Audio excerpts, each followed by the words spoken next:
ನಮಸ್ತೆ, welcome to Padma's recipe. ನಾನು ಇವತ್ತು ಸ್ಪೈಸಿಯಾಗಿ ಗೋರಿಕಾಯಿ ಪಲ್ಯ ನಿಮಗೆ ತೋರಿಸ್ತಾ ಇದ್ದೀನಿ. ತುಂಬಾ ಚೆನ್ನಾಗಿರುತ್ತೆ, ಮಾಡೋಣ ಬನ್ನಿ.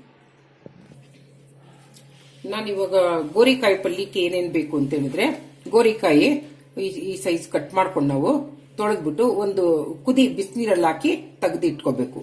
ಯಾವಾಗ್ಲೂ ಅಷ್ಟೇ ಗೋರಿಕಾಯಿ ಪಲ್ಯ ಮಾಡ್ಬೇಕಂದ್ರೆ ನಾವು ಒಂದ್ಸಲ ನೀರು ಔಟ್ ಮಾಡ್ಬೇಕಾಗುತ್ತೆ, ತುಂಬಾ ಪಿತ್ತ ಇರುತ್ತೆ.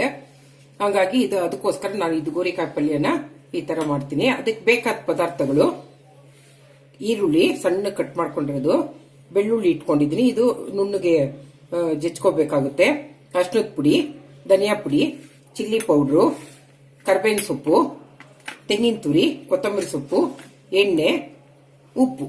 ಇಷ್ಟು ಗೋರಿಕಾಯಿ ಪಲ್ಯಕ್ಕೆ ಬೇಕಾಕೊಂಡು ಅಷ್ಟರೊಳಗೆ ಬೆಳ್ಳುಳ್ಳಿನ ನುಣ್ಣಗೆ ಸ್ವಲ್ಪ ಜಜ್ಕೊಳ್ಳೋಣ.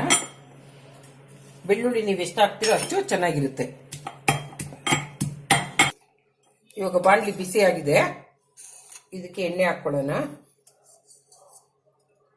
ಸ್ವಲ್ಪ ಎಣ್ಣೆ ಜಾಸ್ತಿ ಹಾಕೊಳ್ಳಿ, ಅನ್ನ ಕಲಿಸ್ಕೊಳ್ಳೋಕೆ ಚೆನ್ನಾಗಿರುತ್ತೆ ಇದು.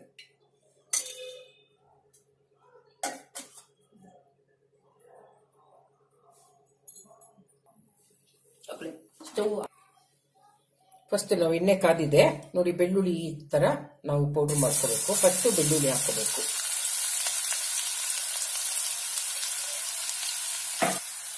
ಬೆಳ್ಳುಳ್ಳಿ ಸ್ವಲ್ಪ ಹಾಕ್ತಾ ಇದೆ. ಇವಾಗ ನಾವು ಇದಕ್ಕೆ ತಕ್ಕನಷ್ಟು ಈರುಳ್ಳಿ ಹಾಕೊಳ್ಳೋಣ. ತುಂಬಾ ಜಾಸ್ತಿ ಬೇಡ, ಸಿಹಿ ಬಂದ್ಬಿಡುತ್ತೆ, ಅಷ್ಟು ಹಾಕು.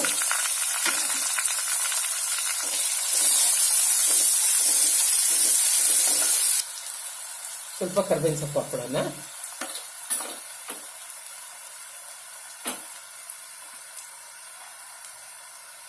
ಅರ್ಶಿನದ ಪುಡಿ, ಧನಿಯಾ ಪೌಡ್ರು, ಚಿಲ್ಲಿ ಪೌಡ್ರು. ನಿಮ್ಗೆ ಖಾರ ಸ್ವಲ್ಪ ಜಾಸ್ತಿ ಬೇಕಂದ್ರೆ ಖಾರ ಹಾಕೊಳ್ಳಿ ಸ್ವಲ್ಪ.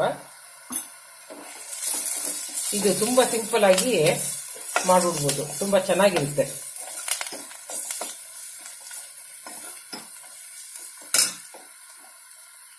ಕೊತ್ತಂಬರಿ ಸೊಪ್ಪು ಹಾಕೊಳ್ಳೋಣ, ಸ್ವಲ್ಪ ಜಾಸ್ತಿನೇ ಹಾಕೊಳ್ಳಿ.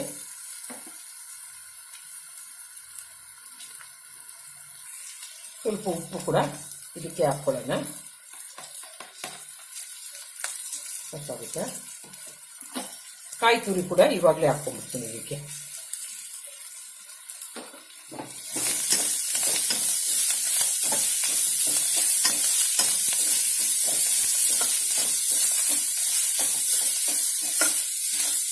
ಇವಾಗಿದೆ. ಇವಾಗ ನಾವು ಒಂದು ಸ್ವಲ್ಪ ಬಿಸಿನೀರಿಗೆ ತಂದ್ಕೊಂಡಿರೋದು ಗೋರಿಕಾಯಿನ ಇದಕ್ಕೆ ಹಾಕೊಳ್ಳೋಣ.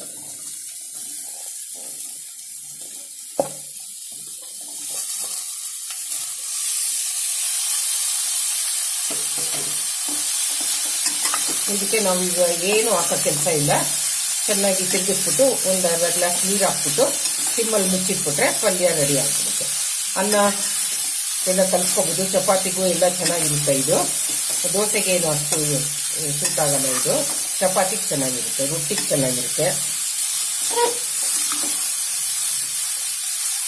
ಇದೇನಂದ್ರೆ ಇದು ಬಳ್ಳಾರಿ, ರಾಯಚೂರು ಈ ಕಡೆ ಎಲ್ಲ ತುಂಬಾ ಇದು ಕಾಯಿ ಗೋರಿಕಾಯಿ ಅಂದ್ರೆ ಜೌಳಿಕಾಯಿ ಅಂದ್ಬಿಟ್ಟು ಇದ್ರ ಪಲ್ಯ ಮಾಡೇ ಮಾಡ್ತಾರ. ಅವ್ರಿಗೆ ಇದ್ದೇ ಇರ್ಬೇಕು ಈ ಪಲ್ಯಗಳು ರೊಟ್ಟಿಗೆ. ಇಷ್ಟು ಎಣ್ಣೆಲೆಲ್ಲ ಚೆನ್ನಾಗಿ ಫ್ರೈ ಆಗಿದೆ. ಇವಾಗ ಸ್ವಲ್ಪ ನಾವು ಒಂದು ಅರ್ಧ ಗ್ಲಾಸ್ ನೀರು ಹಾಕ್ಬಿಟ್ಟು ಸಿಮ್ಮಲ್ಲಿ ಮುಚ್ಚಿಟ್ಬಿಟ್ರೆ ಒಂದು 5 ನಿಮಿಷ ಪಲ್ಯ ರೆಡಿ ಆಗುತ್ತೆ. ಸ್ವಲ್ಪ ನೀರು ಹಾಕೋಣ, ಯಾಕೆಂದ್ರೆ ಇದು ಗೋರಿಕಾಯಿ ಬಿಸಿನೀರಲ್ಲಿ ಹಾಕಿ ಮಾತ್ರ ಕಟ್ಟಿರೋದು. ಇದು ಬೇಯಷ್ಟು ನೋಡಿ, ಇಷ್ಟು ನೀರು ಹಾಕ್ಬೇಕಾಗುತ್ತೆ. ಇಷ್ಟು ನೀರು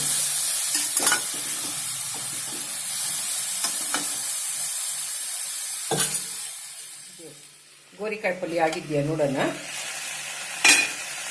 ಆಗಿದೆ ನೋಡಿ, ನಾನೊಂದು ಗ್ಲಾಸ್ ನೀರು ಹಾಕಿ ಮುಚ್ಚಿಟ್ಟಿದ್ದೆ ಸಿಮ್ಮಲ್ಲಿ. ಪಲ್ಯ ರೆಡಿಯಾಗಿದೆ. ಇದು ನೀವು ಮಾಡ್ಕೊಳ್ಳಿ ವೀಕ್ಷಕರೇ, ಮನೇಲಿ ಮಾಡ್ಕೊಳ್ಳಿ, ತಿನ್ನಿ, ಟೇಸ್ಟ್ ನೋಡಿ. ನಿಮ್ಗೆ ಇಷ್ಟವಾದಲ್ಲಿ ಲೈಕ್ ಮಾಡಿ ಯೂಟ್ಯೂಬಲ್ಲಿ ನನಗೆ. ಇವಾಗ ಬೇರೆ ಇದಕ್ಕೆ ಶಿಫ್ಟ್ ಮಾಡ್ಕೊಳ್ಳೋಣ, ಸರ್ವಿಂಗ್ ಬೌಲ್ಗೆ ಶಿಫ್ಟ್ ಮಾಡ್ಕೊಳ್ತೀನಿ. ಬಿಸಿ ಬಿಸಿಯಾದ ಗೋರಿಕಾಯಿ ಪಲ್ಯ ರೆಡಿಯಾಗಿದೆ. ಇದು ಅಕ್ಕಿ ರೊಟ್ಟಿ, ಜೋಳದ ರೊಟ್ಟಿ, ಚಪಾತಿಗೆ, ಅನ್ನಕ್ಕೆ ಕಲಿಸ್ಕೊಳ್ಳೋಕೆ ಕೂಡ ಚೆನ್ನಾಗಿರುತ್ತೆ. ನೀವು ಮಾಡ್ಕೊಳ್ಳಿ ವೀಕ್ಷಕರೇ. ಬಿಸಿ ಬಿಸಿಯಾದ ಒಂದು ಅರ್ಧ ಗಂಟೆಲಿ ಕೂಡ ನೀವು ಮಾಡ್ಬೋದು. ಇದು ಬೇಗ ಆಗಂತ ಪಲ್ಯ.